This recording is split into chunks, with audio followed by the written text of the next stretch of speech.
Welcome to LTX classes. మనం ఈరోజు very important anthropology topic that is religion గురించి discussion చేద్దాం. అయితే మనలో చాలామందికి డౌట్ ఉంటుంది, ఈ వెరీ ఇంపార్టెంట్ సోషల్ ఇన్స్టిట్యూషన్ అనేది ఏ విధంగా స్టార్ట్ అయ్యింది అని. Yes, that is the point. Anthropology it tries to discuss every social concept in a detailed way. అయితే ఫస్ట్ ఆఫ్ ఆల్ దీన్ని రిలీజియన్ని మనం ఎందుకు సోషల్ ఇన్స్టిట్యూషన్ అని అంటాము? ఫస్ట్ ఆఫ్ ఆల్ ఇన్స్టిట్యూషన్ అంటే అర్థం ఏంటి?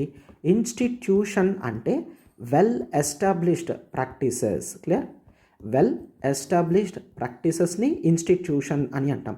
అయితే ఈరోజు మనం రిలీజియన్లో వెల్ ఎస్టాబ్లిష్డ్ ప్రాక్టీసెస్ అంటే లైక్ రిలీజియస్ రిచువల్స్ అనేవి ఎలా చేస్తున్నామనేది ఒక వెల్ ఎస్టాబ్లిష్డ్ ప్రాక్టీసెస్ ఉంది, అవునా?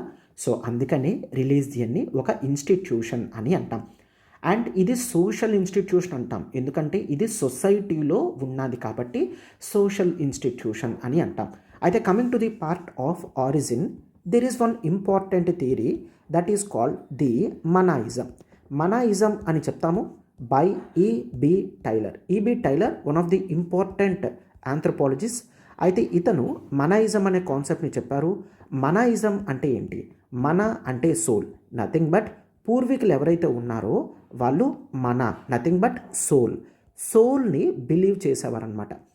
అయితే వాళ్ళకి ఏ విధంగా థాట్ ఉండేది అంటే దెర్ ఆర్ 2 సోల్స్. ఏ సోల్స్ ఉంటాయి? 2 సోల్స్ ఉంటాయి. ఒకటి మార్నింగ్ వస్తుంది ఏఎం, అండ్ మరొకటి ఈవినింగ్ వస్తుంది. ఎస్, సో మార్నింగ్ ఒక సోల్ నీ బాడీలో ఉంటుంది, అది ఈవినింగ్ అయ్యేసరికి వెళ్ళిపోతుంది.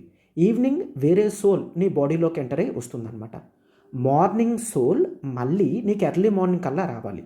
వస్తేనే ఒక వ్యక్తి బ్రతికున్నట్టు, లేదా ఆ వ్యక్తి బ్రతికి లేడు అని అర్థం. ఓకేనా? సో ఇట్లా సోల్ని మనం అబ్జర్వ్ చేస్తాము. ఈ సోల్ వర్షిపింగ్ నుంచి రిలీజియస్ వర్షిపింగ్ అనేది స్టార్ట్ అయ్యింది అని ఈబి టైలర్ చెప్తున్నాడు అనమాట. Hope this is clear.